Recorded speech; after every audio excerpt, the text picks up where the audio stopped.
ये जो अमाउंट है, ml वॉल्यूम है जो है, ठीक है, ये ब्लड फिल्टर किया गया है, ठीक है, मतलब इतना ब्लड जो है फिल्टर किया गया है, ठीक है।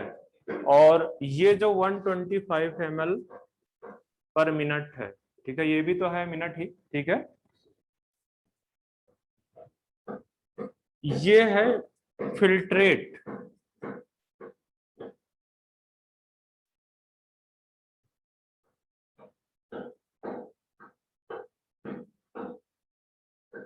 ये फिल्ट्रेट है जो बना हुआ है, ठीक है। ये ब्लड पास हो गया, जितना ब्लड पास हो गया कहाँ से, ये जो बाउमेंस कैप्सूल है, ठीक है, ये जो बाउमेंस कैप्सूल है, जितना ब्लड यहाँ से आ गया है, फिल्टर कर गया, वो वाला ब्लड, ठीक है, ये वाला ब्लड। और ये है तुम्हारा फिल्ट्रेट जो फॉर्म हुआ, ठीक है, ये फॉर्म फिल्ट्रेट है पूरी प्रोसेस करने के बाद।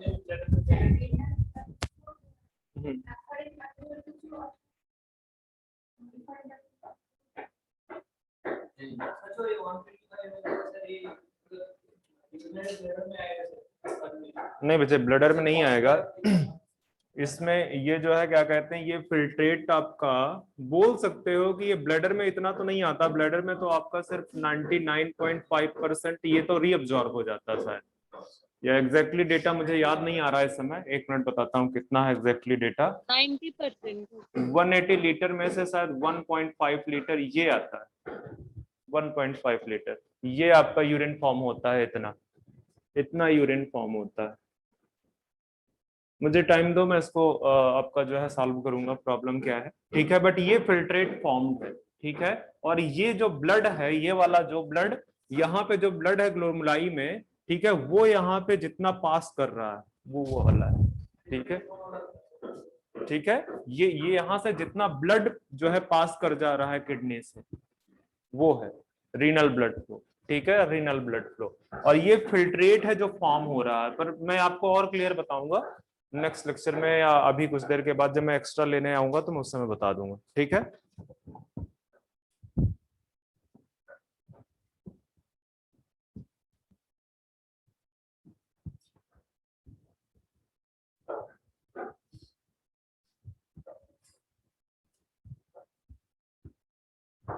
तो हम अल्ट्रा फिल्ट्रेट की बात कर रहे थे, ठीक है।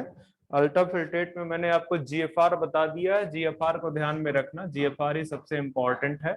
एनसीईआरटी बहुत ज्यादा बाकी चीजों पे डिस्कस नहीं कर रही है, बस एक बार रीनल ब्लड फ्लो को उन्होंने बताया है जो 1100 टू 1200 पर मिनट, ठीक है। तो वो बेसिकली जो ब्लड जो है ग्लोमेरुलाई के थ्रू उसके बाउमेंस कैप्सूल में आ रहा है, वो उसकी बात कर रहा है, ठीक है, वो उसकी बात कर रहा है। यहां से आगे चलेंगे हम, तो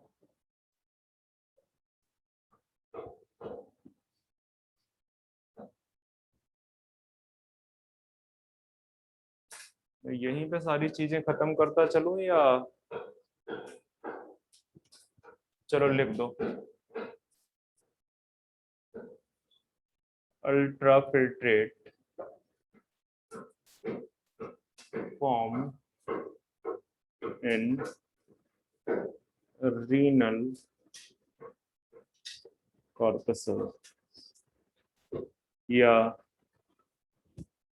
रीनल कॉर्पसल का एक और नाम बताया था मेल्पिगियन कॉर्पसल, वहां पे बनता है। ये सारे स्टेटमेंट लिखा भी चुका हूं मैं, ठीक है, कि जो अल्ट्रा फिल्ट्रेट फॉर्म होगा वो आपके कहाँ पे फॉर्म हो रहा है, रीनल कॉर्प। कौन कौन से पार्ट इन्वॉल्व हैं, glomerulus plus Bowman's capsule involve, ठीक है, ठीक है। अब मुझे ये लिखाने की शायद यहाँ जरूरत नहीं है कि अल्ट्रा फिल्ट्रेशन का सिग्निफिकेंस क्या है, ठीक है। हमको देखो जो है क्या कहते हैं, अगर आप देखोगे ये जो है क्या कहते हैं, सपोज कर लो गट, ठीक है, गट है, गट में जब डाइजेशन हुआ तो यहाँ पे जो भी चीजें थी सारी एब्जॉर्ब हुई, चाहे वो H2O हो, चाहे वो अदर न्यूट्रिएंट्स वगैरह, ठीक है, वो एब्जॉर्ब होके कहाँ पे चली गई, वो ब्लड में गई, यहाँ से वो बेसिकली ब्लड में आई, ब्लड से अदर बॉडी पार्ट्स में गई, बॉडी ऑर्गन्स बॉडी पार्ट्स में गई, ठीक है। वहां जब वो बॉडी ऑर्गन्स पे जा रही थी तो वहां से कुछ मेटाबॉलिक वेस्ट, ठीक है, मेटाबॉलिक वेस्ट मतलब बॉडी ऑर्गन्स में क्या है, सेल्स हैं, ठीक है, और सेल से क्या निकला, मेटाबॉलिक वेस्ट निकला। ठीक है, अब इस मेटाबॉलिक वेस्ट में मोस्टली क्या प्रेजेंट है, नाइट्रोजन, जिसको किस में फॉर्म में कन्वर्ट कर दिया गया, NH3, जो फाइनली किस चीज में कन्वर्ट हुआ, यूरिया। ठीक है, ये यूरिया कहां पे प्रेजेंट है आपका, स्टिल ब्लड में प्रेजेंट। ठीक है, अब इस ब्लड को फिल्टर करना है, क्यों, क्योंकि अगर ये यूरिया या नाइट्रो अमोनिया जो है एक लिमिट से ज्यादा हो जाएगा तो वो टॉक्सिक हो जाएगा। ठीक है, तो इसको ब्लड से बाहर करना, ब्लड से बाहर करना था, तो उसके लिए एक स्ट्रक्चर, एक सिस्टम बना बॉडी के अंदर, जो कि है किडनी। ठीक है, तो किडनी में मैंने जैसे बताया कि दो पार्ट्स हैं, बीच बीच में जो है आपके कुछ मेडुलरी पिरामिड्स हैं, जो है आपके कॉर्टेक्स। यहाँ कॉर्टेक्स में मतलब इस पूरे के पूरे पार्ट में दो टाइप के नेफ्रॉन्स प्रेजेंट हैं, एक नेफ्रॉन है आपका कॉर्टिकल, दूसरा है जक्स्टामेडुलरी। 80% आपके केस में कार्टिकल नेफ्रॉन्स प्रेजेंट है। कार्टिकल नेफ्रॉन्स का मतलब है कि वो कॉर्टेक्स रीजन में प्रेजेंट है। ठीक है, अभी आपने देखा कि आपके पास जो नेफ्रॉन्स का स्ट्रक्चर है, ठीक है, नेफ्रॉन्स का जो स्ट्रक्चर है वो ये है।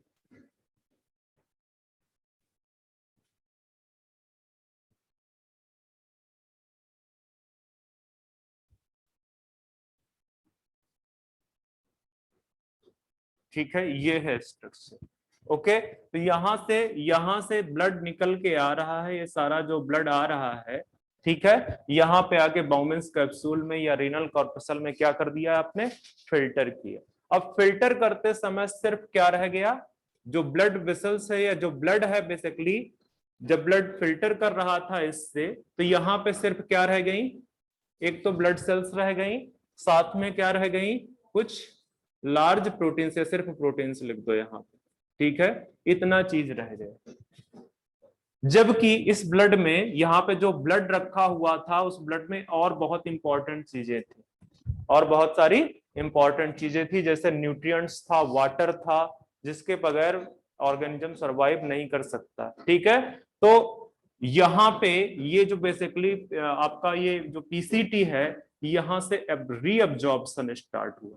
रीअब्जॉर्प्शन इसलिए बोल रहे हैं क्योंकि एक बार ऑलरेडी आपने एब्जॉर्ब कर लिया था, कहां पे, गट में, एक बार गट में ऑलरेडी एब्जॉर्ब हो चुका था, अब ये दोबारा से एब्जॉर्ब हो रहा है, इसलिए इसको क्या बोला गया, रीअब्जॉर्प्शन। ठीक है, और एक चीज मैंने शायद वहां पे गलत लिखाई है, मैंने 3 स्टेप लिखाए थे, 3 स्टेप में पहला अल्ट्राफिल्ट्रेशन है, दूसरा शायद मैंने ट्यूबुलर रीअब्जॉर्प्शन लिखा दिया था, उस ट्यूबुलर को काट दो, वो सेलेक्टिव रीअब्जॉर्प्शन। वो क्या है, सेलेक्टिव रीअब्जॉर्प्शन। मतलब कहने का क्या है कि यहां से जो भी चीजें बाहर आएंगी, इस ट्यूबुलर पार्ट से जो भी चीजें आप बाहर लोगे वो सिलेक्टिव होंगी। ऐसा नहीं है कि रैंडमली कुछ भी बाहर चला जाए। ठीक है, रैंडमली कुछ भी बाहर नहीं जाएगा, यहां से सिलेक्टिव चीजें बाहर जाएंगी। और साथ में ये ज्यादातर ये कैसी प्रोसेस है, पैसिव प्रोसेस है। मोस्टली बेसिकली रीअब्जॉर्प्शन में क्या कौन सी प्रोसेस है, पैसिव प्रोसेस है। ठीक है, मैं किस पार्ट की बात कर रहा हूं, पीसीटी की बात कर रहा हूं। आगे आपको बताऊंगा लूप ऑफ हेनले का कुछ पार्ट है जहां पे एक्टिव रीअब्जॉर्प्शन भी होता है, किसका, वाटर का। ठीक है, वाटर का। तो रीअब्जॉर्प्शन में बेसिकली ये जो भी चीजें यहाँ पे फिल्टर होके गई थी, ये जो अल्ट्राफिल्ट्रेट फॉर्म हुआ था कहाँ पे, बाउमेंस कैप्सूल में, ये अल्ट्राफिल्ट्रेट जब आगे की तरफ बढ़ रहा है तो उस समय बेसिकली उससे जितने भी इंपॉर्टेंट चीजें हैं उनको वापस लेना है। तो मैंने क्या बताया कि जो न्यूट्रिएंट्स है वो 100% अप्रोक्सीमेटली पीसीटी से बाहर आ जाता है, पीसीटी से 100% अप्रोक्सीमेटली बाहर आ जाता है। इसके बाद आपके 70 to 80% जो है साल्ट भी बाहर आ जाते हैं, और 70 to 80% आपका H2O भी रीअब्जॉर्ब हो जाता है। ठीक है, और सारे के सारे वापस कहां पे आते हैं, सेल्स में आते हैं। कैसे सेल्स में आता, मैंने आपको पहले ही बताया था कि यहां से जो इफरेंट आर्टरियोल्स निकली हुई है उसने अपना पेरीट्यूबुलर नेटवर्क बनाया हुआ है। जो पेरीट्यूबुलर नेटवर्क में से मेजॉरिटी ऑफ द जो कैपिलरीज हैं वो कहां पे फैली हुई हैं, किसके चारों तरफ फैली हुई हैं, पीसीटी के तरफ फैली हुई। उसी में से एक कैपिलरी बेसिकली किसके पैरेलल चली गई, लूप ऑफ हेनले के, और उसको आपने बोल दिया कि दिस इज द वासा रेक्टा, ये वासा रेक्टा है। ठीक है, तो अब आपको समझ में आ रहा होगा कि जो जो बेसिकली ब्लड फिल्टर हुआ उसका सिर्फ एक ही ऑब्जेक्टिव था कि उससे जो टॉक्सिक टाइप की चीजें हैं, स्पेशली नाइट्रोजनस वेस्ट, उसको सिर्फ रिमूव करना, बाकी किसी चीज को रिमूव नहीं करना, बाकी को क्या करना है, वापस लेके आना। क्योंकि आप जब रिमूव करते हो जो है क्या कहते हैं अमोनिया या इस तरह से नाइट्रोजनस वेस्ट को, उनमें थोड़ा बहुत टॉक्सिसिटी लेवल होता है, तो इसकी वजह से वाटर नेसेसरी है उसके साथ में जाना, उसके साथ में जाना वाटर का नेसेसरी है, तो साथ में वाटर मूव कर रहा है। ठीक है, और वाटर के मूवमेंट के साथ में जो है नाइट्रोजनस वेस्ट को आप जो है क्या करोगे, बाहर ले जाओगे। ठीक है, नाइट्रोजनस वेस्ट को बाहर ले जाओगे। तो मैं आपको लिखा देता हूं कि बेसिकली जो ये सिलेक्टिव रीअब्जॉर्प्शन स्टेप है, इसमें कौन किस किस रीजन में क्या क्या चीजें एब्जॉर्ब हो जा रही हैं, रीअब्जॉर्ब हो रही हैं, और कौन सा रीजन है बेसिकली जो एक्टिव जो है एब्जॉर्प्शन में इन्वॉल्व है, और कौन सा पैसिव एब्जॉर्प्शन में इन्वॉल्व है। तो सेकंड पॉइंट पे आते हैं हम, सेलेक्टिव रीअब्जॉर्प्शन। अल्ट्राफिल्ट्रेशन में आपके लेवल पे जितनी चीजें थी, मुझे जितना आपको एग्जाम में लग रहा है कि जितना आना है वो मैंने बता दिया है। ठीक है, उससे ज्यादा आपको पढ़ने की जरूरत नहीं है। तो दूसरा स्टेप है हमारा सेलेक्टिव रीअब्जॉर्प्शन।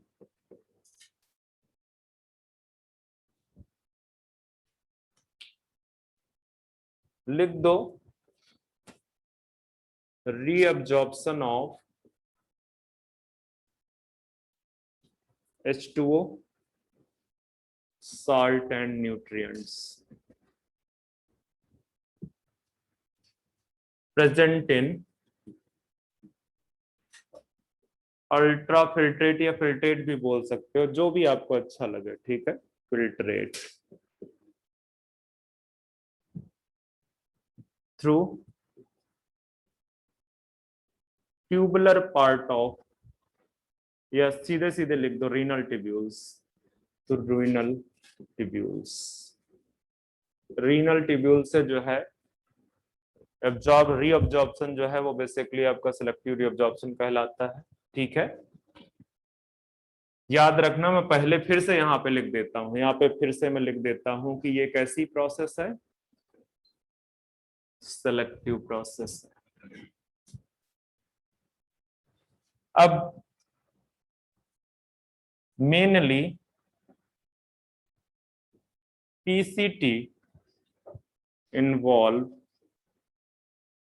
इन सेलेक्टिव रीअब्जॉर्प्शन। ठीक है, मेनली पीसीटी इन्वॉल्व है। पीसीटी में वही सारी चीजें लिखनी है, 70 to 80% आपका H2O रीअब्जॉर्ब हो जाएगा, 70 to 80% आपके सॉल्ट रीअब्जॉर्ब हो जाएंगे, और ऑलमोस्ट 100% न्यूट्रिएंट्स एब्जॉर्ब हो जाएंगे।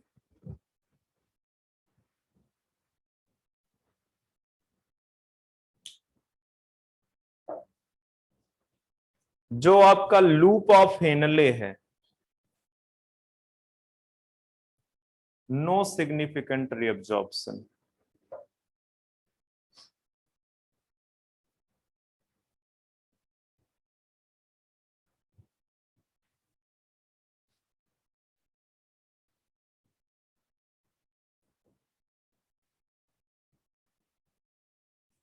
टेक्स प्लेस, सिग्निफिकेंट रीअब्जॉर्प्शन नहीं होता है एलओएच में। ठीक है, इसके बाद आपका जो डिस्टल कन्वोल्यूटेड टिब्यूल है, वहां पे रीअब्जॉर्प्शन होता है मेनली किसका,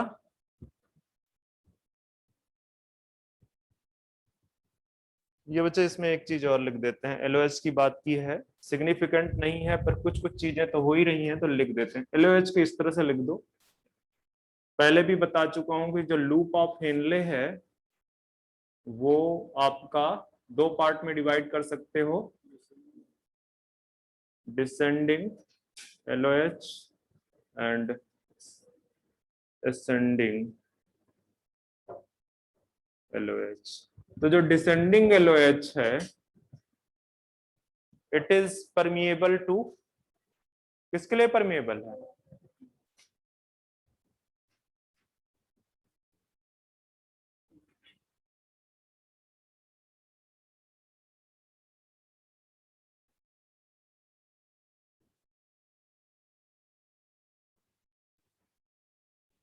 वाटर के लिए तो परमिएबल है, but not for salt. Salt के लिए परमिएबिलिटी इसकी नहीं है, किसकी?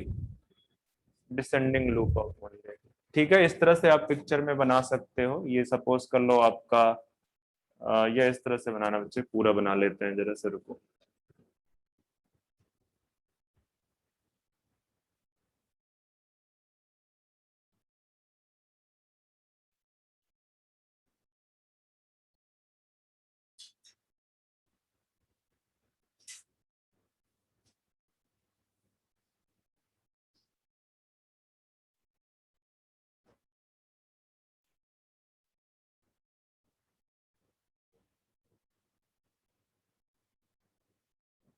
ये है आपका loop of Henley.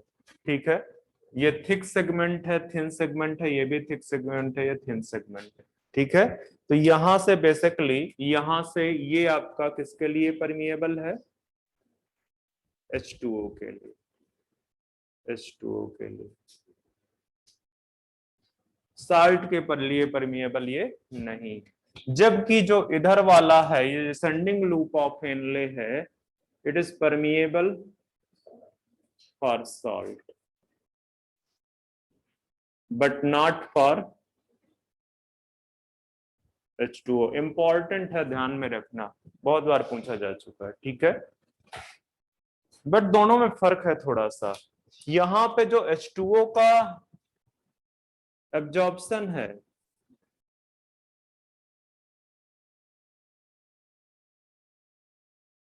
Passive process. ठीक है, मतलब इसको जो है क्या कहते हैं, एनर्जी देनी नहीं पड़ती है। यहाँ पे जो है क्या कहते हैं, ये वाला जो पार्ट है, यहाँ पे इसको साल्ट को ट्रांसपोर्ट कराने के लिए कहाँ पे लिखा, या यहाँ पे ऐसे लिख दो कि ये जो साल्ट का ट्रांसपोर्ट है, ये कौन सा प्रोसेस है? Active process. ठीक है, तो लूप ऑफ हेनले में जब रीअब्जॉर्प्शन की बात करेंगे तो बोथ एक्टिव एंड पैसिव। ठीक है, बात समझ में आ रहा है कि जो लूप ऑफ हेनले है, यहाँ पे जो रीअब्जॉर्प्शन, जो भी साल्ट एंड वाटर का, जो भी थोड़ा बहुत साल्ट एंड वाटर का रीअब्जॉर्प्शन हो रहा है, ठीक है, एक्चुअली रीअब्जॉर्प्शन का पर्पज यहाँ पे डिफरेंट है। ये जो पीसीटी में जो पर्पज सर्व हो रहा है वो डिफरेंट है, और वहां पे जो पर्पज हो रहा है एलओएच में वो डिफरेंट है। क्यों? क्योंकि वो यूज होता है काउंटर करंट स्टैब्लिश करने में। ठीक है, एक साल जो ऑस्मोलैरिटी कंसंट्रेशन ग्रेडियंट है बेसिकली, उसको स्टैब्लिश करने में वो यूज होता है एलओएच। ठीक है, और ये वापस से खींच के ले जाता है ब्लड में, ये सारा ब्लड में वापस से खींच के ले जाता है। ठीक है, तो ये जो साल्ट एंड वाटर का रीअब्जॉर्प्शन है, ये both active and passive process. तो ध्यान रखना इस चीज को, both active and passive process.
आते हैं नेक्स्ट डिजिटल डीसीटी पे।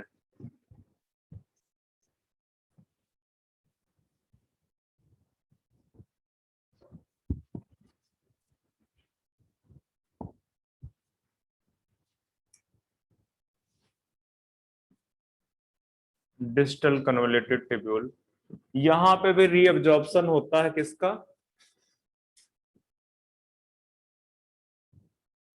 या इस तरह से बच्चे लिखो, कंडीशनल रीअब्जॉर्प्शन, कंडीशनल रीअब्जॉर्प्शन।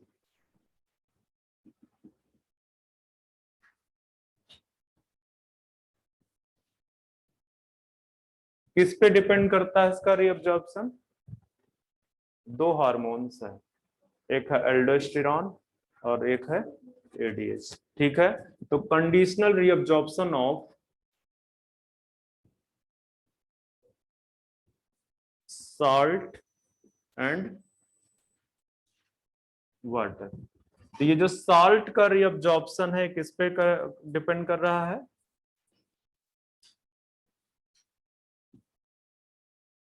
बताओ।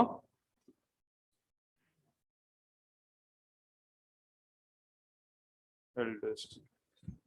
आपको याद होगा कि एल्डोस्टेरॉन क्या करता है? के आयन एच आयन, या सॉरी Na और सोडियम और पोटेशियम को एक्सचेंज करता है। ठीक है, तो आगे पढ़ोगे, अभी मैं बता दूंगा आपको। एल्डोस्टेरॉन का इसके रेगुलेशन में बड़ा इंपॉर्टेंट रोल है। एक सिस्टम है क्या, रास, उसमें हम पढ़ेंगे। ठीक है,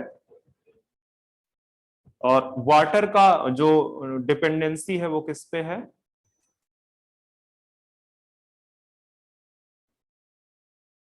anti diuretic hormone ADHR vasopressin. आगे पढ़ना ही है हमको, जब एंडोक्राइन सिस्टम पढ़ेंगे तो एंटी डायूरेटिक हार्मोन है। तो एडीएच बेसिकली वाटर को जो है रीअब्जॉर्ब करवाता है, और एल्डोस्टेरॉन किसको करता है? साल्ट में। साल्ट में मेनली कौन सा है? सोडियम। ठीक है, मेनली सोडियम। तो कंडीशनल, अगर क्वेश्चन कभी आता है कि conditional reabsorption of salt and water कहाँ पे होता है, तो आप क्या बोलोगे? डीसीटी आया हुआ है क्वेश्चन। ठीक है, चलो तो ये सारी चीजें मुझे जो रीअब्जॉर्प्शन की बतानी थी। चलो मैं एक कलेक्टिंग डक्ट को भी इंक्लूड कर लेता हूं।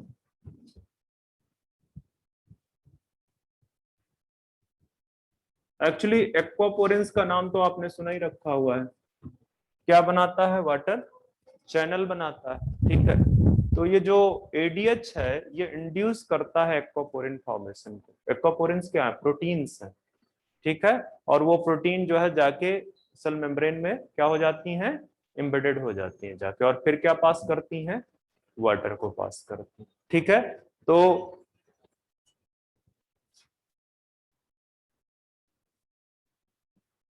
Collecting duct. अब ये जो कलेक्टिंग डक्ट है इसमें भी मैक्सिमम रीअब्जॉर्प्शन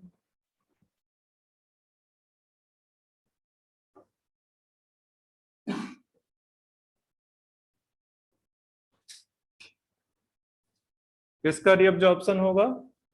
H2, या रिमेनिंग H2O लिखो, रिमेनिंग। रिमेनिंग जो बचा हुआ है उसका मैक्सिमम रीअब्जॉर्प्शन जो है कलेक्टिंग डक्ट में होता है। एंड समहाट रीअब्जॉर्प्शन ऑफ, और किसका होगा? एंड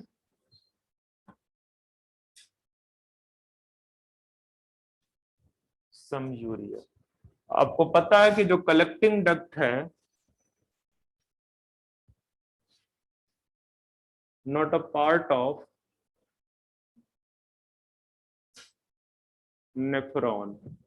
नेफ्रॉन का पार्ट नहीं है। बहुत सारी नेफ्रॉन्स इस तरह से आपका ये, मैं अगर यहाँ पे बना दूं,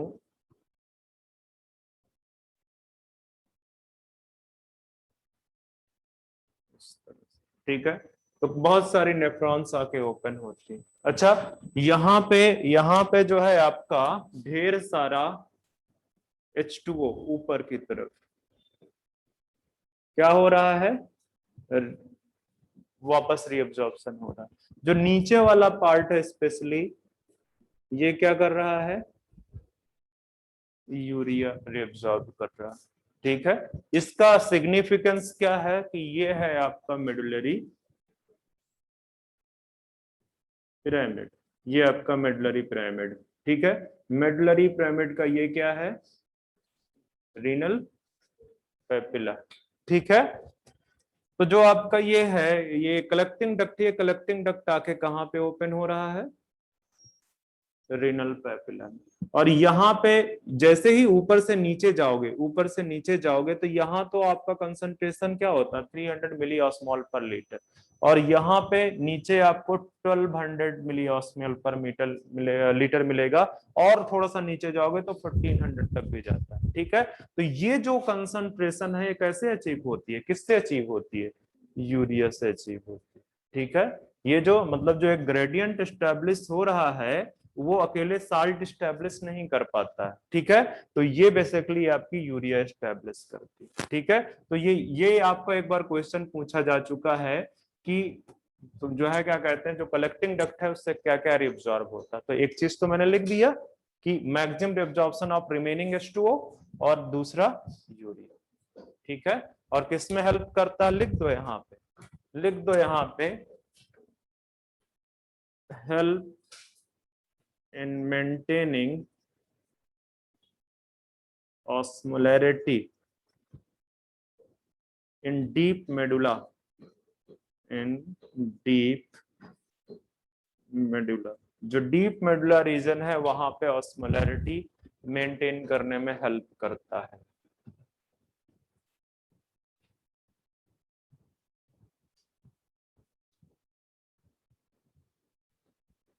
ये तो हो गया आपका सेलेक्टिव रिअब्जॉर्प्शन। आते हैं थर्ड स्टेप पे, ट्यूबुलर सिक्रीशन पे।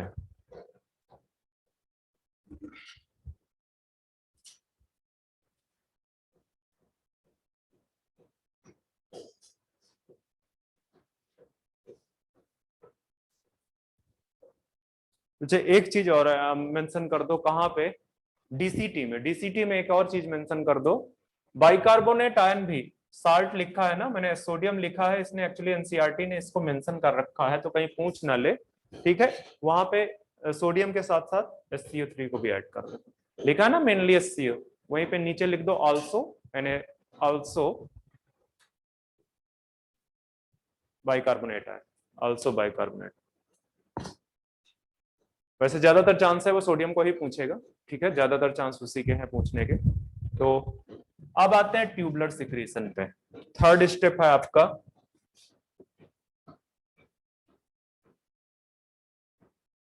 तो मैंने आपको शायद पहले भी थोड़ा सा लिखा दिया था कि जो ट्यूबुलर सिक्रीशन है वो क्या है, बताओ?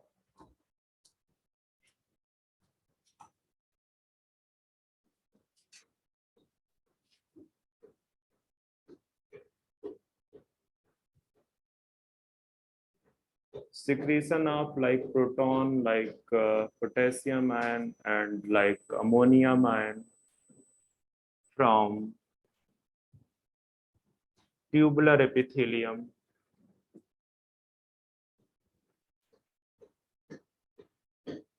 in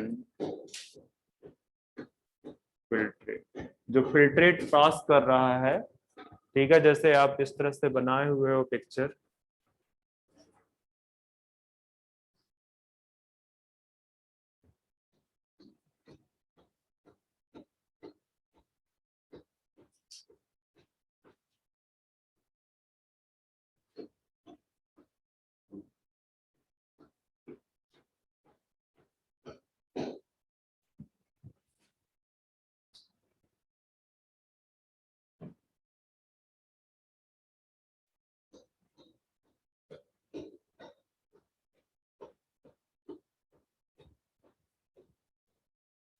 तो ये जो बेसिकली यहाँ पे जो सेल्स हैं, यहाँ पे जो सेल्स है ये कौन सी है?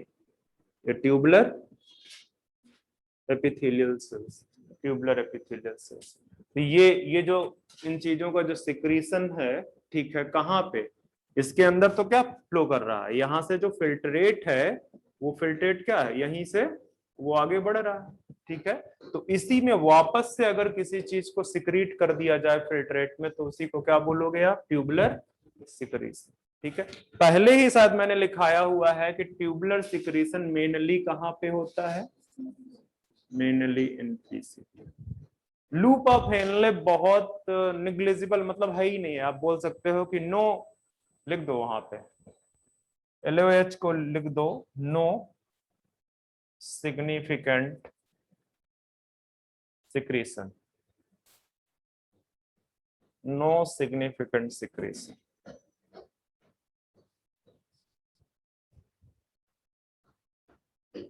अच्छा, एक चीज लिख लेना, ये पिक्चर आप बना लो, इस पिक्चर में एक इंपॉर्टेंट चीज लिख दो, मैं बताता हूं क्या लिखना।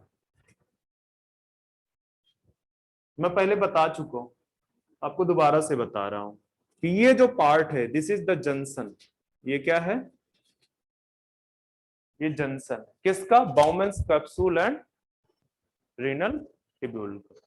और यहाँ पे जो सेल्स पाई जाती हैं, यहाँ पे जो सेल्स पाई जाती हैं वो कौन सी सेल्स पाई जाती हैं?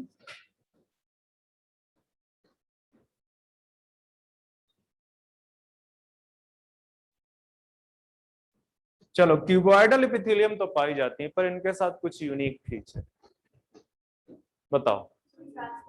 ब्रश बॉर्डर है, और ये पूछा जा चुका है। ब्रश बॉर्डर क्यूबॉइडल एपिथेलियम पाई जाती है, ठीक है।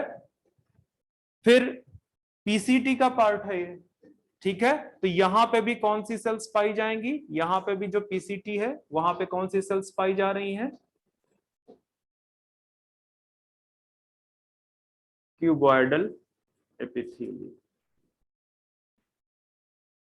मे बी फ्यू, क्या कुछ प्रेजेंट हो, फ्यू माइक्रोवलाई विथ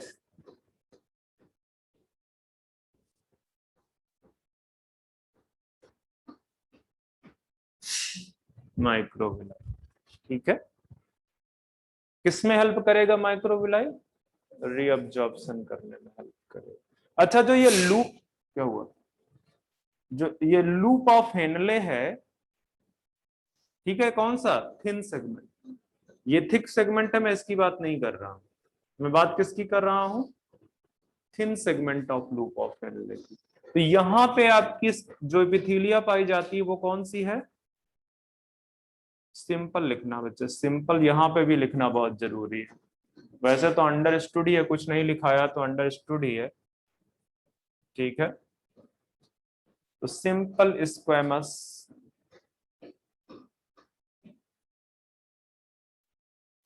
एपिथेलियम,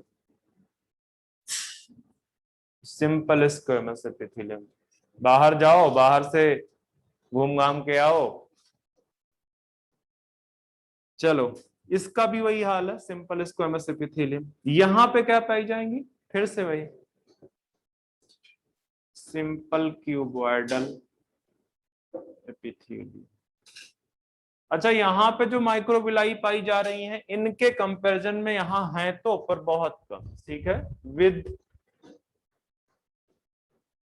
मैं यहाँ पे देखो फ्यू लिख रहा हूँ, फ्यू माइक्रोविलाई, वहां पे नॉर्मल मैंने छोड़ दिया था, ठीक है। इसकी कंपेयर में यहाँ पे, अच्छा एक बार क्वेश्चन पूछा, क्या क्वेश्चन पूछा कि कहाँ पे माइटोकॉन्ड्रिया का नंबर ज्यादा होगा, ठीक है। तो जहां माइक्रोविलाई ज्यादा, वहां पे माइटोकॉन्ड्रिया ज्यादा, ठीक है। तो ध्यान में रखना कि यहाँ पे माइटोकॉन्ड्रिया ज्यादा प्रेजेंट होंगे, मैं लिखाऊंगा नहीं।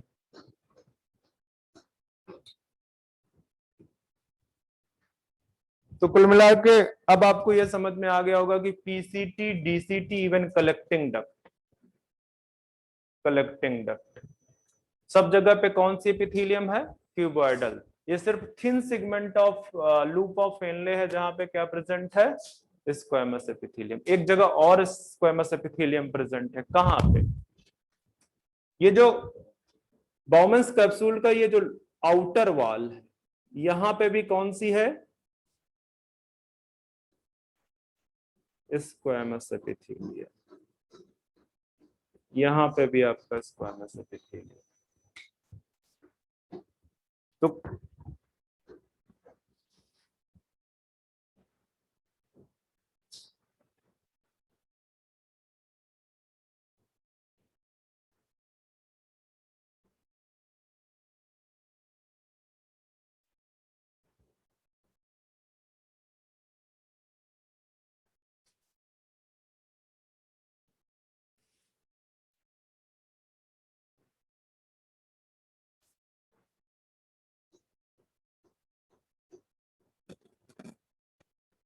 तो हम कहाँ तक पहुंचे, कलेक्टिंग डक्ट में मुझे तो कोई सिक्रीशन, ट्यूबुलर सिक्रीशन दिख नहीं रहा है। मैंने एलओएच का दिखा दिया ना। चलो,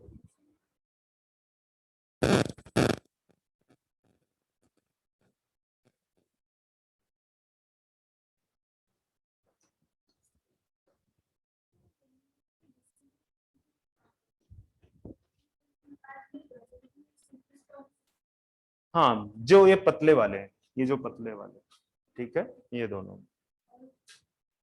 बाकी वैसे ही है, बाकी सब वैसे ही।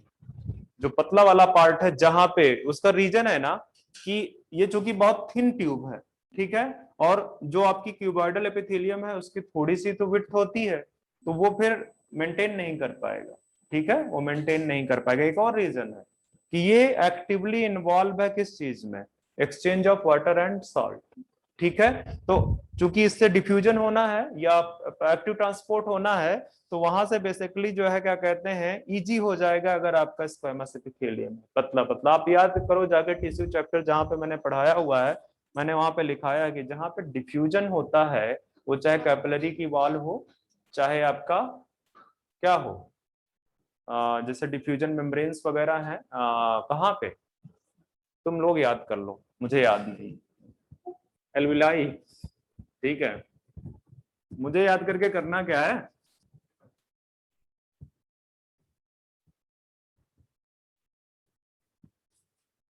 एक बार पढ़ा पढ़ा चुका हूं, उतना तुमको याद होना चाहिए। चलो, तो ये मैंने एलओएच में लिख दिया, नो सिग्निफिकेंट सिक्रीशन। मैं लिख देता हूं last part, DCT plays some role in secretion of like H ion, potassium ion, ठीक है। आप देख लेना एनसीईआरटी में कुछ और भी लिखा हो, एटसेट्रा। क्या हुआ,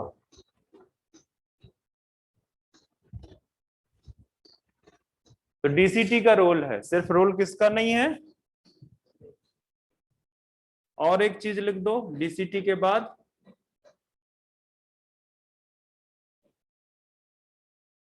कलेक्टिंग डक्ट, ठीक है। ये भी ट्यूबुलर सिक्रीशन में थोड़ा बहुत रोल प्ले कर देती है। उससे क्या फायदा होता है, उसको पीएच एंड आयनिक बैलेंस में हेल्प मिलता है।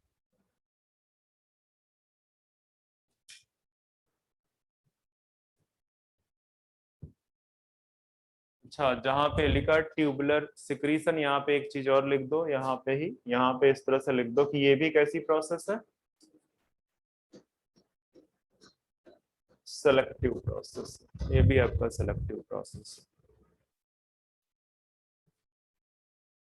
In also involve in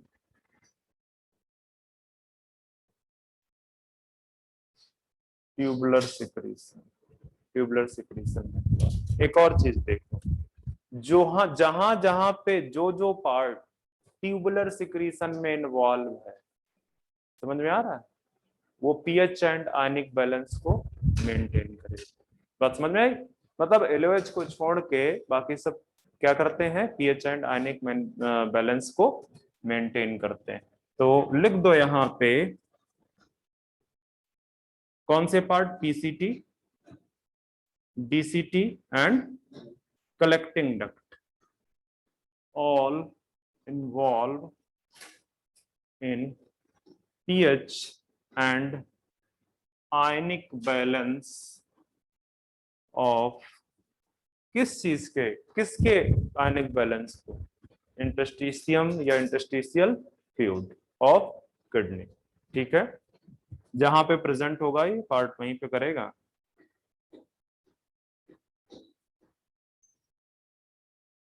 spell करो इंटरस्टिशियल को,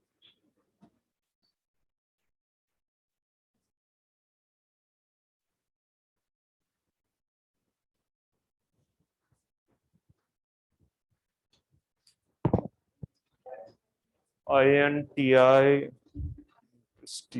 अरे लिख लो यार, कुछ भी लिख लो।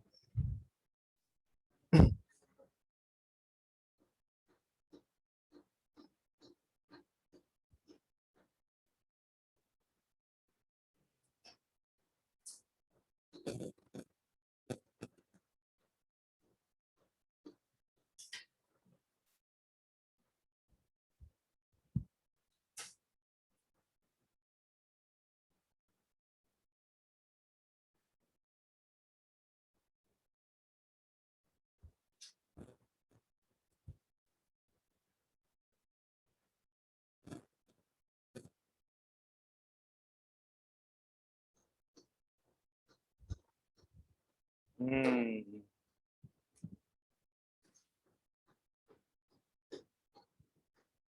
सही है, इंटरस्टिशियल। तो मैं थोड़ी देर के लिए पॉज लेना चाहता हूँ। कितना टाइम हुआ मुझे बताओ जरा सा। ये टाइम कैसे चलता है? अभी तो मैं आया हूँ थोड़ी देर पहले। हम्म।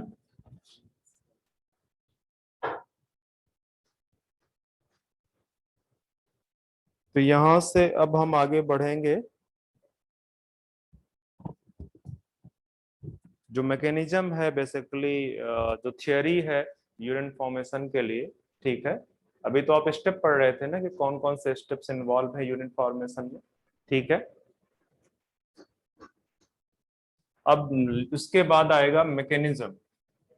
ये बच्चे एक मिनट, मैकेनिज्म से पहले मैं एक छोटा सा पार्ट नोट डाल के लिखाना चाहूंगा।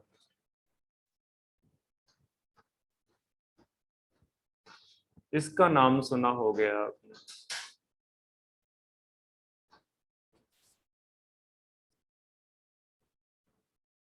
इसको यहाँ बता दूंगा तो आगे मुझे रेगुलेशन में इसको बताना नहीं पड़ेगा, ठीक है। जक्स्टा ग्लोमेरुलर ऑपरेटर्स, इसको क्या बोलते हैं शार्ट में? जी जी।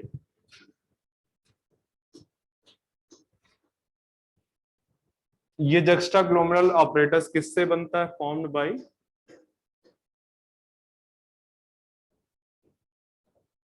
Modification of distal cannulated tubule and cells of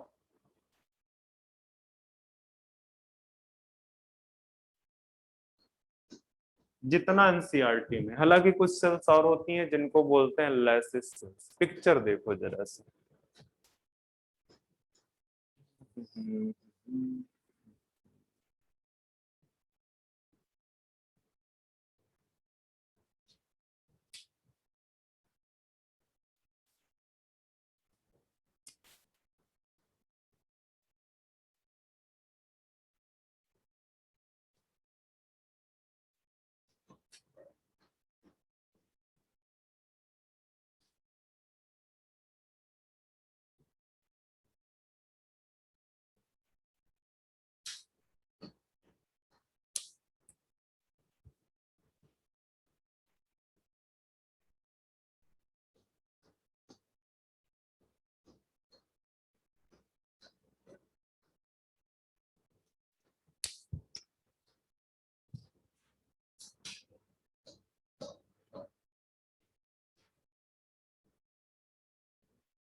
ये आपका किसका पार्ट है?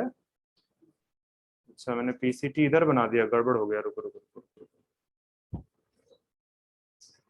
मुझे डीसीटी का पार्ट बनाना है इसको।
ये है कुछ सिनेरियो, ठीक है। तो ये जो आपस में टच कर रही हैं जहां पे ये सेल्स, ठीक है, किस किस की? डिस्टल कन्वोल्यूटेड ट्यूब्यूल और एफरेंट आर्ट्रियोल्स, ये आपका एफरेंट आर्ट्रियोल्स है।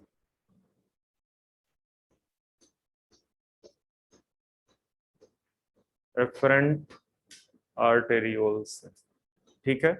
ये वाला पार्ट आपका डीसीटी, ठीक है। तो क्या हुआ है, यहाँ पे सेल्स मॉडिफाई कर गई, डीसीटी की सेल्स और एफरेंट आर्टियोल की सेल्स, ये आपस में मॉडिफाई कर गई है। यहीं पे इन बिटवीन कुछ और सेल्स, यहीं पे इन बिटवीन कुछ और सेल्स जिनको कौन सी सेल्स बोलते हैं, लैसिस सेल्स, ठीक है, लैसिस सेल्स, ठीक है। तो ये सब तीनों मिलके, ये तीनों मिलके क्या बनाती हैं, जक्स्टाग्लोमुलर ऑपरेटर्स। एनसीईआरटी में सिर्फ दो के बारे में मेंशन है, इसके बारे में मेंशन नहीं किया, आप भी छोड़ सकते हो, आप भी इसका नाम छोड़ सकते हो। इंपॉर्टेंट क्या है कि जो ये जो आपकी जो है आप एफरेंट आर्ट्रियोल्स है, ठीक है, एफरेंट आर्ट्रियोल्स की कुछ सेल्स क्या हो जाती हैं, थोड़ा सा ग्रेनुलर हो जाती है, इस तरह से ग्रेनुलर साइटोप्लाज्म कर लेती हैं, ठीक है। और इनको बोलते हैं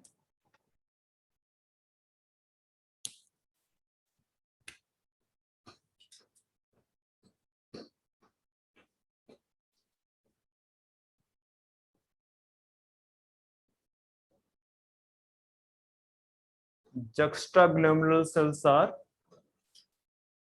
जेजी सेल्स, ठीक है। और ये क्या सिक्रीट करती हैं, रेनिन, ये क्या है, हार्मोन, ठीक है। डबल एन नहीं है, ये क्या है, सिंगल है, RENIN, ठीक है। तो ये बेसिकली जो एफरेंट आर्टियोल्स है, यहाँ पे इसकी जो वॉल पे सेल्स पाई जा रही हैं, वो भी किसके साथ में जो कांटेक्ट है, डीसीटी के साथ, ठीक है। वो क्या सिक्रीट कर रही है, रेनिन सिक्रीट कर रही है। अच्छा, ये जो डीसीटी है, ये जो डीसीटी है, इसकी सेल्स में भी देखो मॉडिफिकेशन लिखा है कि नहीं, यहाँ modification of DCT cells, DCT cells and cells of efferent arterioles. तो जो डीसीटी सेल्स है, ये नॉर्मली किस तरह की थी, ये कैसी थी, क्यूबॉइडल थी। और ये जो कॉन्टेक्ट एरिया है वहां पे कैसी हो जाती है, कॉल्यूमिनर हो जाती है। जहां पे वो कनेक्ट कर रही है किसके साथ में, एफरेंट आर्टियोल्स की सेल्स के साथ में, वो क्यूबॉइडल से किस तरह से हो जाती हैं, कॉल्यूमिनर हो जाती। और साथ साथ एक चीज और होती है, हाई डेंसिटी हो जाती है। हाई डेंसिटी का मतलब समझ में आ रहा है कि जैसे वो सेल्स हैं, वो बहुत नजदीक नजदीक बहुत सारी सेल्स बना लेंगी, बहुत सारी सेल्स बना लेंगी, ठीक है। तो उनकी डेंसिटी वहां पे कांटेक्ट एरिया में उनकी डेंसिटी क्या हो जाएगी, हाई हो जाएगी। तो इस तरह का मॉडिफिकेशन करके कुछ क्या बनाता है, जेजीए। और इस जेजीए का रोल कहां पे है, regulation of GFR, glomerular filtration rate को रेगुलेट करने में हेल्प करता है, ठीक है। तो जो अभी मैं आपको रॉस बता रहा था, रेनिन, एंजियोटेंसिनोजन, एल्डोस्टेरॉन, ठीक है, सिस्टम, एल्डोस्टेरॉन सिस्टम। तो ये बेसिकली इनका रोल है, रेनिन का रोल है, एल्डोस्टेरॉन का रोल है। एक हार्ट से हार्मोन निकलता है, जिसको हार्मोन में गलत बोल रहा हूँ, प्रोटीन है, एंजियोटेंसिन, ठीक है, वो है, वो सब रोल प्ले करती है, वो सब रोल प्ले करती है। तो मुझे लग रहा है ये आपको समझ में आ गया होगा। कुछ टीचर्स क्या करते हैं, बेटर करने के लिए वो यहाँ पे ही आपका डीसीटी बना देते हैं, ठीक है। यहाँ पे अगर आप डीसीटी बना दे रहे हो, ठीक है, तो मतलब ये सिर्फ टीएस बना देता है डीसीटी का, और इसके साथ में कांटेक्ट करके यहाँ पे कुछ लैसिस सेल्स बना दिया, तो बोल दिया ये आपका क्या है, ठीक है। हालांकि आपकी एनसीईआरटी ने सिर्फ मेंशन किया हुआ है एफरेंट आर्टियोल्स को, तो मैंने सिर्फ एफरेंट आर्टियोल्स मेंशन किया। हालांकि इफरेंट आर्टियोल्स भी वैसे ही कांटेक्ट करके जेजीए बना सकती है, ठीक है। तो इसमें कोई बहुत ज्यादा सोचने का नहीं है, पर क्या है कि आपके एनसीईआरटी में जो मेंशन है वो मैंने बताया है, ठीक है। ये लाइन एनसीईआरटी में मेंशन है, form by modification of DCT cells of afferent arterioles. Efferent नहीं है, ये वाली नहीं है, कौन सी, एफरेंट आर्टरियोल्स।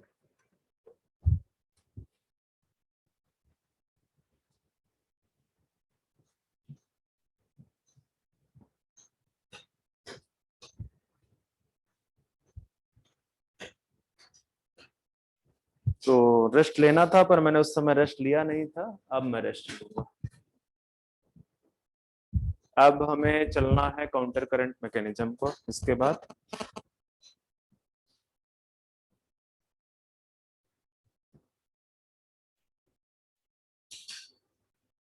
कितना बच्चा है इधर, 9 और यहाँ 4 3 7, मतलब 22 से सीधे कितने बच्चे हैं,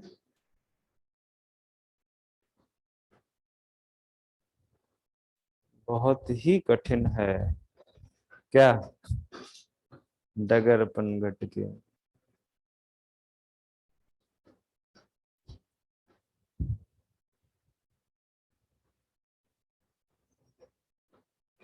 सर वो जीएफआर के ऊपर क्या लिखा हुआ है? Regulation of GFR. इतना गंदा लिख दिया, नहीं, हाँ मैं यहाँ पे देख सकता हूँ, मुझे दिख रहा है यहाँ रेगुलेशन लिखा हुआ। एक्चुअली इसने कुछ ओरिएंटेशन चेंज किया है, इसका कुछ लाइट ज्यादा पड़ रही है, नहीं लग रहा है ऐसा, तो बोर्ड डिम हो गया है। तुम्हें कैसे पता, तुम तो उधर देख रहे हो, मैं इधर। अच्छा, ज्ञान चक्षु ऐसे ही आ गए हैं क्या, चक्षु जानते हो क्या, आंखों को बोलते हैं।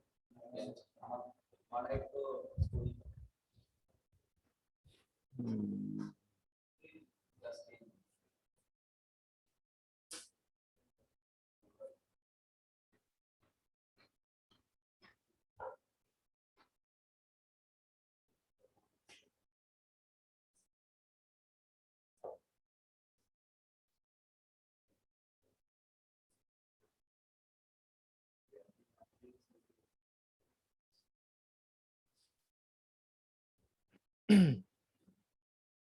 3 4 टॉपिक अभी भी रहते हैं आपके इस चैप्टर में, क्या है यार, इतना टाइम क्यों लगता है पढ़ाने में।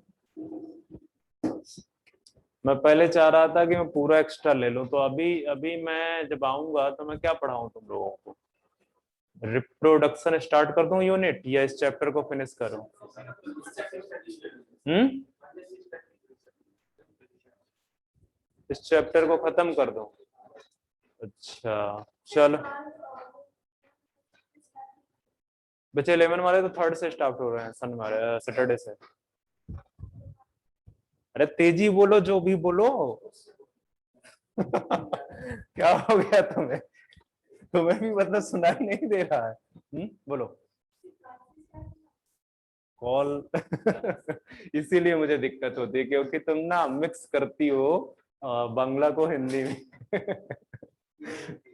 अच्छा कौत्सव था ना, तो वो भी वही करता होता, पर वो थोड़ा सा तेज बोलता होता था, और उसने धीरे धीरे करके ना उसने चेंज कर लिया अपने आप को। अभी अभी इसका चेंज नहीं हुआ, तो फिर ये कैसे बोलती है। हम्म, मैं अभी पता नहीं कोई ऐड ऐड सुन रहा था, तो अब जिस रीजन में जाते हो तो जनरली ऐड जो आते हैं उसी लैंग्वेज में आने लगते हैं। तो यहाँ पे अगर आप यूट्यूब ओपन करोगे तो यहाँ पे लैंग्वेज आपकी बांग्ला में ऐड आएंगे। तो वो संभव को बोल रहा था ना, पता नहीं सोम्बो। मैं हंस के पागल हो गया कि किस तरह से बोलता है। एक्चुअली यहाँ पे जो अ का उच्चारण है, प्रोनाउंसिएशन, वो ओ है ना, क्या है,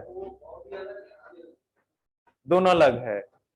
तो हर नाम पे आगे जगह पे वो ओ वाला उच्चारण कहाँ से आता है।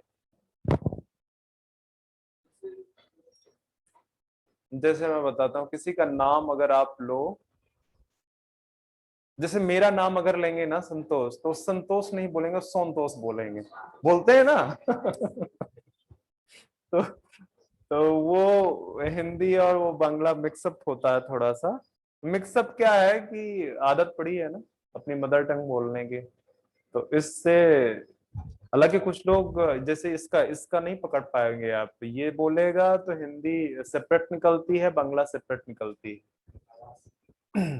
बाकी जो टिपिकल, जैसे मैं एक वो देख रहा था, इंटरव्यू देख रहा था सौरभ गांगुली का, तो कौन था साथ में उसके, सौरभ गांगुली के, तो बोलते हैं कि जब तक दादा जो है रात में बैठ के, शाम में खाने के बाद बैठ के जो है ना, दो बंगाली लोगों के साथ में बात नहीं कर लेते थे तो उनको दिन नहीं गुजरता।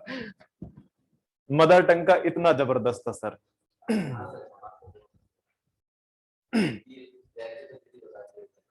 हम्म हम्म। नहीं बच्चे, फॉरेन कंट्री में तो चले जाओगे तो वहां रहेगा ये।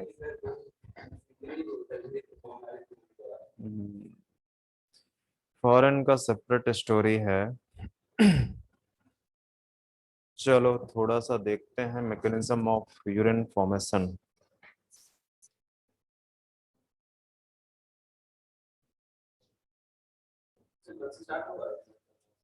हाँ कल से स्टार्ट हो, तो कल से मैं कौन सा स्टार्ट करूँ, सेल बायोलॉजी स्टार्ट करते हैं कि लिविंग वर्ड ये स्टार्ट करें?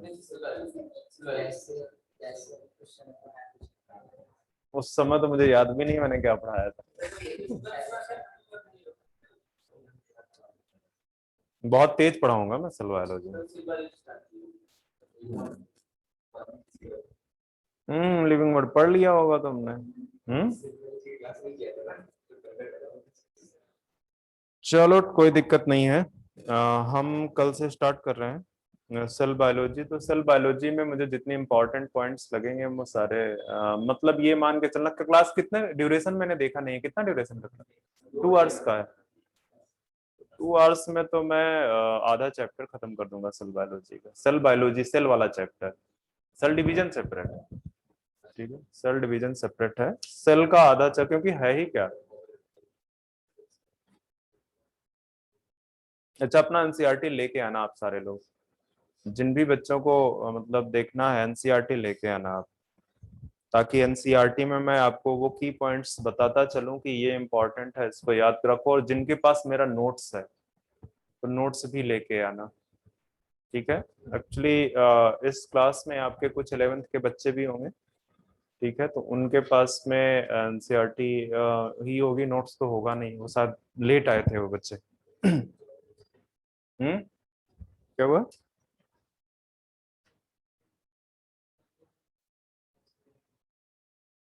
अरे तो वो ऑनलाइन होंगे बच्चे।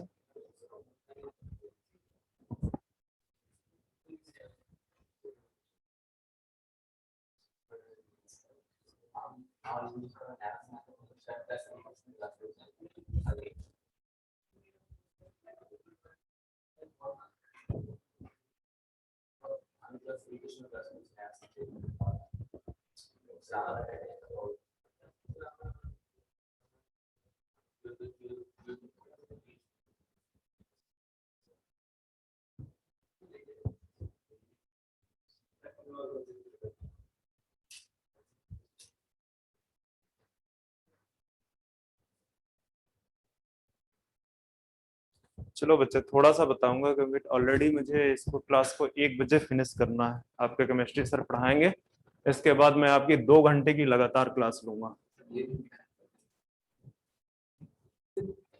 अच्छा ठीक है, जिस समय चैप्टर खत्म उस समय क्लास खत्म।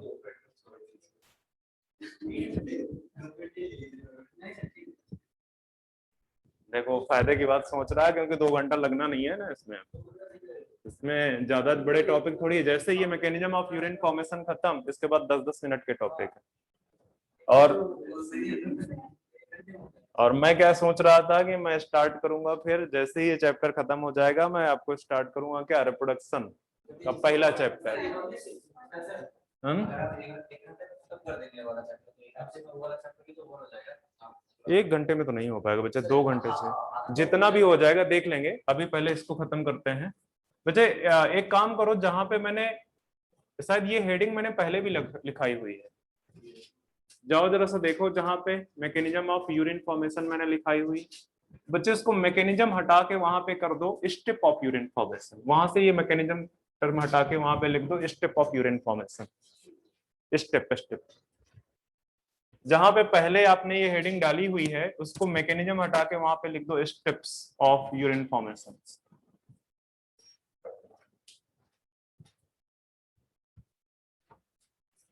ठीक है, अब दूसरी हेडिंग यहां पे डालो मैकेनिज्म ऑफ यूरिन फॉर्मेशन।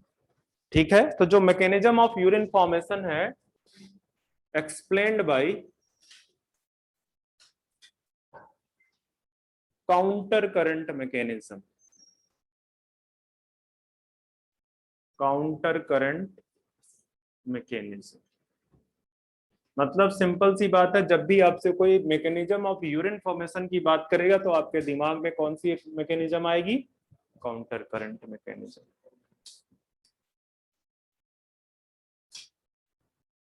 अब जो काउंटर करंट है इसका नाम क्यों आया है, सबसे पहले इस चीज को जानने की कोशिश करो।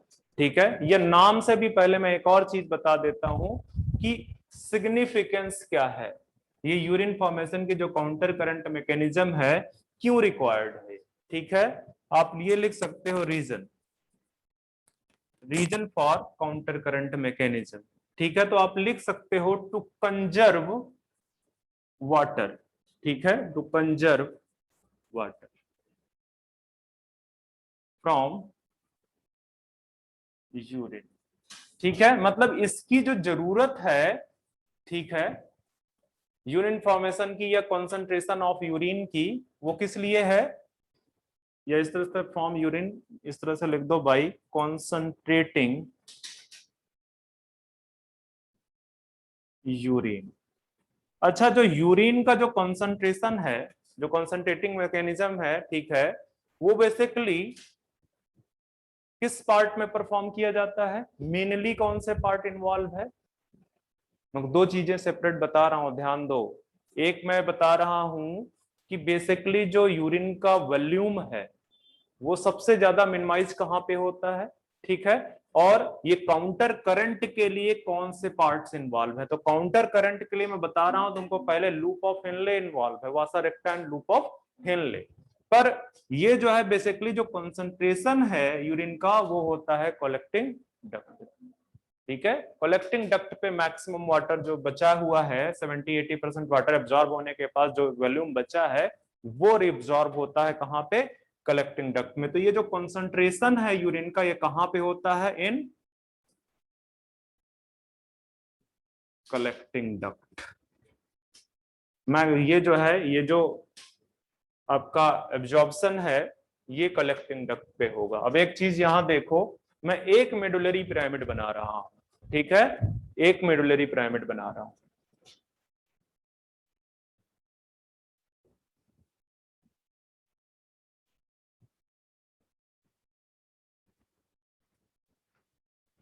मेडुलरी पिरामिड का जो ये वाला पार्ट है, यहां पे जो ऑस्मोलरिटी है वो कितनी है, 300 मिली ऑस्मोल पर लीटर।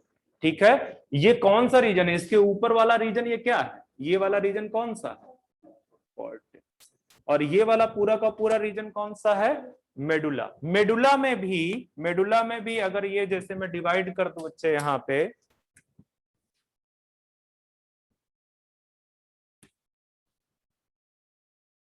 ठीक है, ये वाला पार्ट आपका डीप मेडुला है, डीप मेडुला। ठीक है, और ये जो 300 मिली ऑस्मोल पर लीटर है ये सेम कंसंट्रेशन यहां पे भी प्रेजेंट है, यहां पे भी कितनी है, मिली ऑस्मोल। पर ये जो डीप मेडुला में जब यहां पे आओगे बिल्कुल नीचे की तरफ, तो ये कितनी हो जाएगी,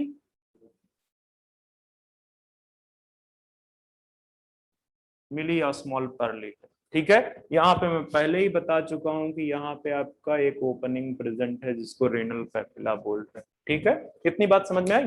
अब यहाँ पे मैं बीच में एक कलेक्टिंग डक्ट बना रहा हूं, अभी आप मत बनाना।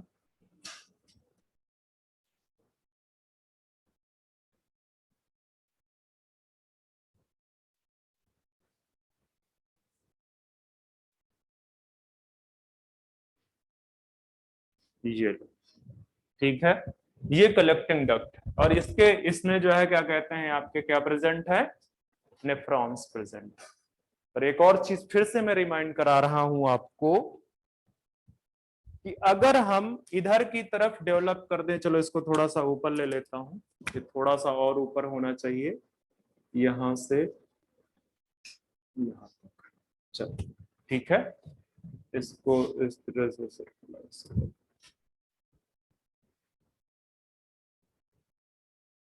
इसकी एक तरफ आप बना दो कॉर्टिकल नेफ्रॉन्स और दूसरी तरफ क्या बना दो, जक्स्टामेडुलरी।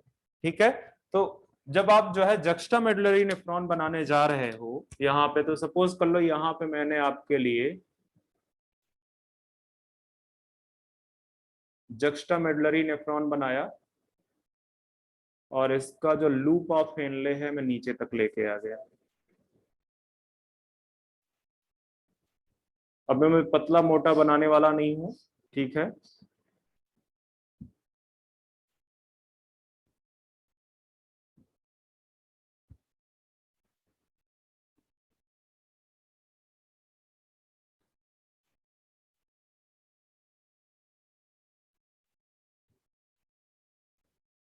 ये वाली जो नेफ्रॉन आपको अगर पिक्चर में कभी इस तरह का नेफ्रॉन बना आ जाए तो सीधे बोल देना कि दिस इज द जक्स्टामेडुलरी नेफ्रॉन। इसका काम क्या है, ऑस्मोलैरिटी क्रिएट करना या ऑस्मोटिक कंसंट्रेशन ग्रेडियंट क्रिएट करना। अगर इसके दूसरी तरफ मैं आपको ये बना दूं इस तरह से,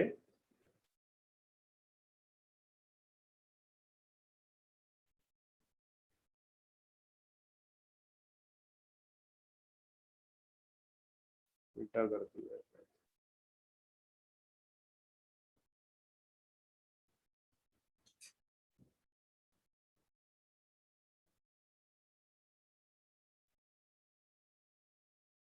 ये तो ये आपकी हो जाएगी कॉर्टिकल नेफ्रॉन्स, ठीक है, क्योंकि ये बहुत ज्यादा डीप में नहीं गई है, ये बहुत ज्यादा डीप में नहीं गई है, तो ये आपकी कॉर्टिकल नेफ्रॉन है और ये आपकी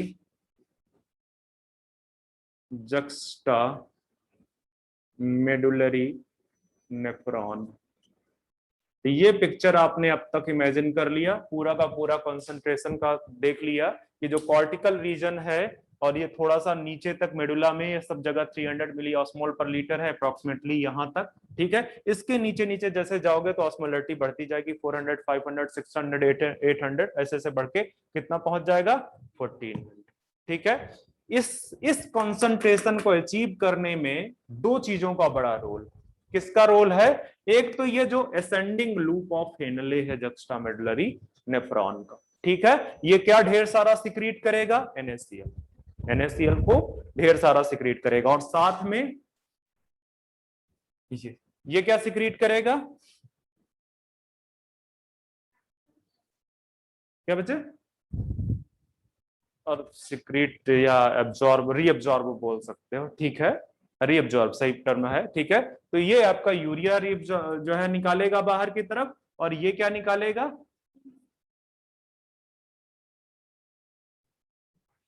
आपका NaCl निकालेगा, ठीक है। इसके पैरेलल में चूंकि ये जक्स्टामेडुलरी नेफ्रॉन है, तो इसके पैरेलल में आपका क्या चल रहा है,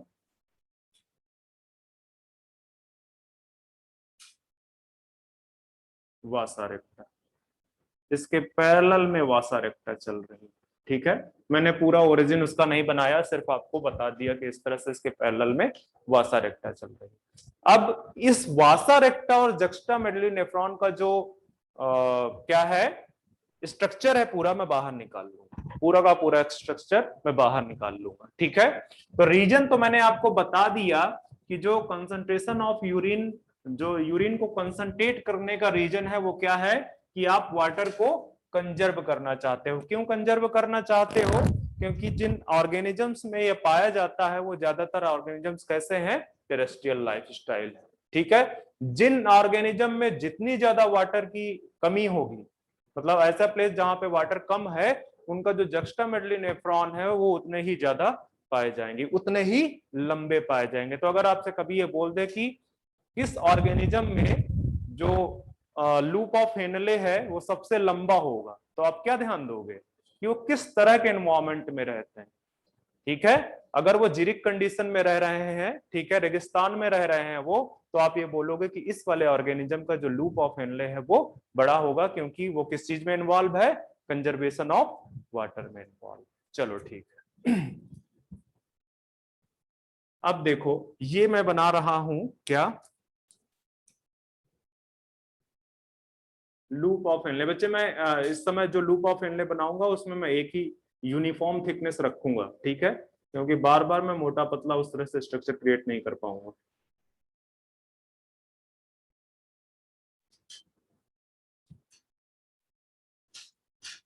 ये आपका लूप ऑफ हेनले बन गया।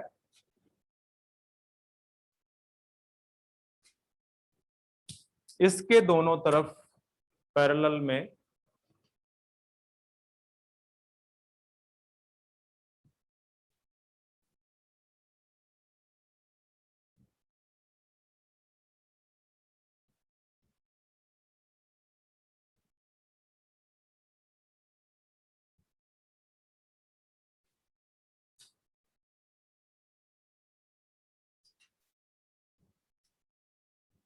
ये आपका वासा रेक्टर।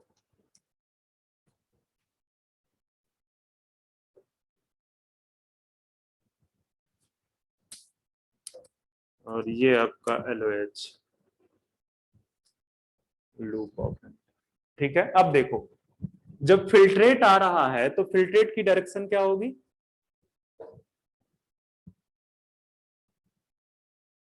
ये डायरेक्शन।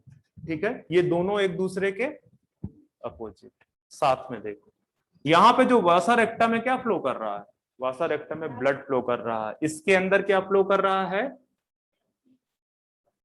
फिल्ट्रेट। जबकि वासा रेक्टा में क्या फ्लो कर रहा है, ब्लड।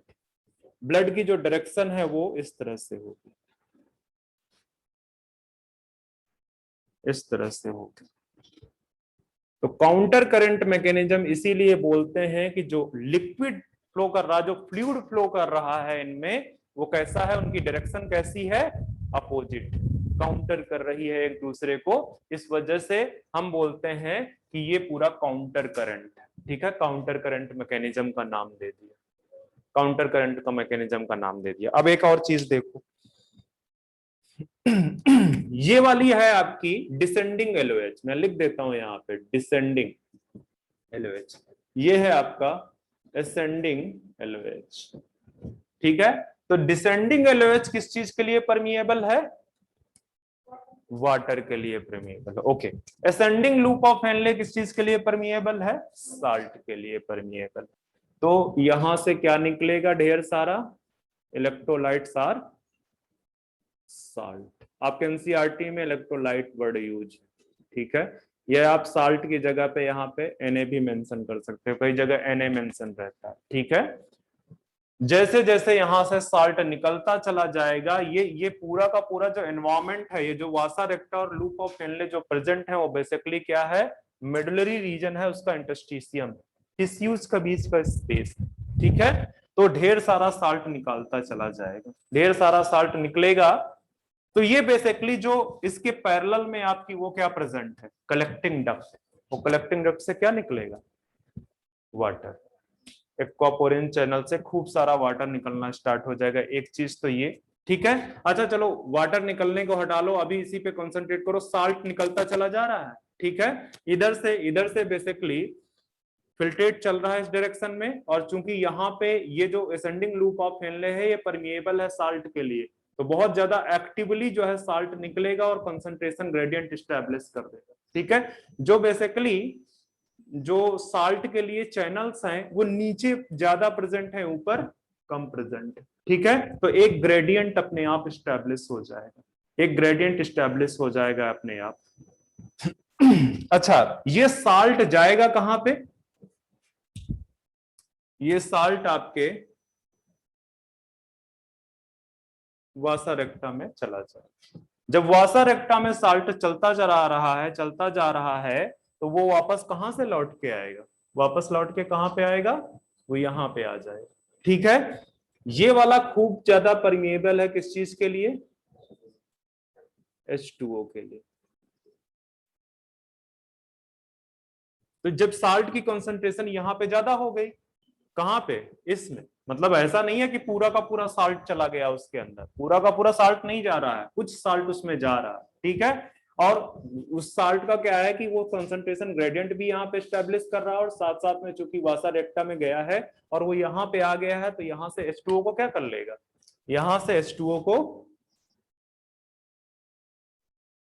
अंदर ले जाएगा, ठीक है। तो H2O इसने निकाल लिया यहां से, और साल्ट यहां से निकलता चला जा रहा है, तो ये बेसिकली क्या करेगा, एक कंसंट्रेशन ग्रेडियंट स्टैब्लिश कर देगा, मतलब कि ये जो रीजन है वहां पे सॉल्ट की कंसंट्रेशन को क्या कर देगा, इंक्रीज कर देगा। काम भी यही था। जो vasa recta and loop of Henle हैं उनका काम क्या है, एक ऑस्मोटिक कंसंट्रेशन ग्रेडियंट एस्टैब्लिश करना। किस रीजन में, जो मेडुलरी इंटरस्टिशियम है, ये जो जहां पे ये दोनों प्रेजेंट है, ये कौन सा एरिया है, ये है बेसिकली मेडुलरी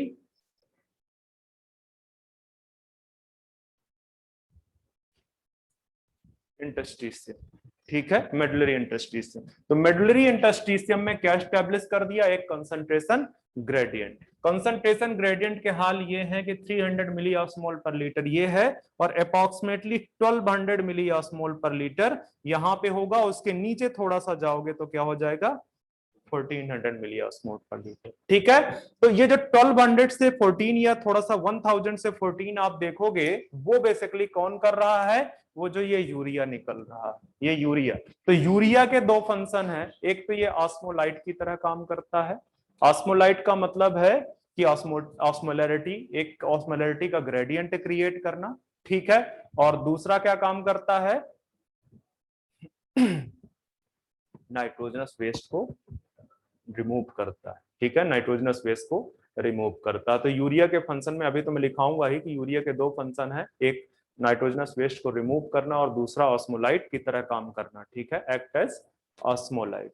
तो ये तो मैंने आपको बता दिया कि बेसिकली किस तरह से काउंटर करंट मैकेनिज्म चलती है, ठीक है। मतलब जब यहाँ से फिल्ट्रेट आएगा तो फिल्ट्रेट चलेगा, यहाँ पहले जो है क्या कहते हैं, अगर इस पार्ट को डिस्कस मत करो, इस पार्ट को डिस्कस करोगे तो कंफ्यूज हो जाओगे। पहले किसको डिस्कस करोगे आप, असेंडिंग को, ठीक है। असेंडिंग से खूब सारा साल्ट निकल रहा है, ठीक है। वो साल्ट निकला तो उसने मेडुलरी इंटरस्टिशियम में क्या क्रिएट कर दिया, साल्ट कंसंट्रेशन ग्रेडियंट क्रिएट किया। वहीं से थोड़ा सा साल्ट आपके वासा रेक्टा में चला गया। वासा रेक्टा से जब साल्ट इधर की तरफ आया तो चूंकि यहां से खूब सारा H2O निकल रहा था, तो उसको क्या करता गया, एब्जॉर्ब करता गया, और लेके कहां चला गया, ब्लड में लेके चला गया, ब्लड में जो पेरिक्यूट्यूबुलर नेटवर्क है वहां पे लेके चला गया। तो ओवरऑल उसने मेडुलरी इंटरस्टिशियम में एक सॉल्ट कंसंट्रेशन ग्रेडियंट, एक ऑस्मोलैरिटी का जो ग्रेडियंट है वो क्रिएट कर दिया, ठीक है। और जब ये ऑस्मोटिक कंसंट्रेशन ग्रेडियंट एस्टैब्लिश हो गया तो होगा क्या कि जो है वाटर के कंजर्वेशन में हेल्प मिलेगी। मतलब ये जो आपकी ये क्या है, कलेक्टिंग डक्ट, ठीक है। ये जो कलेक्टिंग डक्ट है, यहां से चूंकि एक ग्रेडियंट बाहर की तरफ कंसंट्रेशन ज्यादा है साल्ट की, इसके अंदर साल्ट की कंसंट्रेशन उससे कम हो गई, ठीक है। मतलब इधर इधर वाटर ज्यादा हो गया, तो ये यहां से क्या निकालने लगेगा, वाटर को निकालने लगेगा। और हमारा मेन फंक्शन क्या था, वाटर को कंजर्व करना, वाटर को यूरिन, देखो जो है क्या कहते हैं, जब जब पूरा का पूरा क्या कहते हैं लूप ऑफ हेनले, ये पूरा नेफ्रॉन से ये चला था, ठीक है। यहाँ पे आपका कलेक्टिंग डक्ट है, यहाँ पे आपका कलेक्टिंग डक्ट है, ठीक है। ये तो यहां से जब चला तो फिल्टर कुछ कुछ चीजें रीअब्जॉर्ब होती गई, बट स्टिल 70 to 80% के बाद में अगर आप 30% वाटर मान लेते हो, ठीक है, 30% का मान लो कि यहां से 10% वाटर डीसीटी ले लिया, स्टिल यहाँ पे 20% वाटर बचा हुआ है। उस 20% वाटर को आप क्या चाहते हो, कंजर्व करना चाहते हो। तभी कंजर्व कर पाओगे जब इसके बाहर आप कंसंट्रेशन जो है ज्यादा कर दो, इसके बाहर ज्यादा कर दो कंसंट्रेशन, तो वो वाटर भी बाहर चला आएगा, वो वाटर भी बाहर चला हो जाएगा और यूरिन क्या हो जाएगा, कंसंट्रेट हो जाएगा, यूरिन कंसंट्रेट हो जाएगा। तो जो काउंटर करंट मैकेनिज्म का ओवरऑल कंक्लूजन है वो क्या करना चाह रहा है, वाटर को कंजर्व करना चाह रहा है। और किसकी हेल्प ली वाटर को कंजर्व करने में, यहाँ पे salt concentration gradient salt concentration gradient को स्टैब्लिश किया, किसकी हेल्प से, लूप ऑफ हेनले एंड वासा रेक्टा की हेल्प से। कहां से वाटर निकला, कलेक्टिंग डक्ट से निकला, ठीक है। रीजन क्या था वाटर निकलने का, क्योंकि मिडलरी रीजन में, इंटरस्टिशियम रीजन में ऑस्मोटिक कंसंट्रेशन ग्रेडियंट इंक्रीज हुआ है। ठीक है, तो ये चीजें हैं। अब मैं आपको कुछ ये वाला तो कर लिया ना आपने बच्चे, 9 हो गया। चलो मैं अभी इसको छोड़ता हूं, मुझे अभी इसमें कुछ कुछ चीजें लिखानी है। एक चीज पॉइंट लिखा देता हूं बस।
काउंटर करंट मल्टीप्लायर, ठीक है। स्टैब्लिश कौन करता है?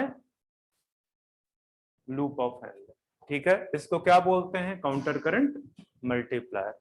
आपका जो मेंटेन करने का काम है, मतलब एक बार लूप ऑफ हेनले ने स्टैब्लिश कर दिया, एक बार उसने साल्ट दे दिया, तो मेंटेन कौन कर रहा है उसको?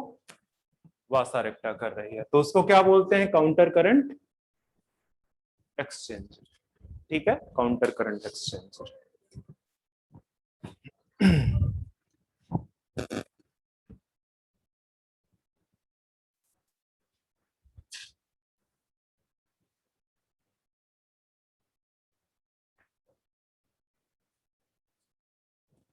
चीज तुमको शायद अगर भूल जाए तो उसको लिख दो। तो स्टैब्लिश डिनोट कर ही रहा है, तो पर अगर फिर भी दिक्कत हो रही हो तो लिख दो डेवलप्ड बाय। डेवलप्ड बाय मतलब डेवलप कौन करता है? लूप ऑफ हेनले करता। तो अभी मैं जब भी आपके केमिस्ट्री सर छोड़ेंगे उसके बाद मैं मिलता हूँ, ठीक है। इस चैप्टर को पहले फिनिश करेंगे, 7-1 घंटे में हो जाएगा। रेगुलेशन जैसे ही खत्म हुए खत्म।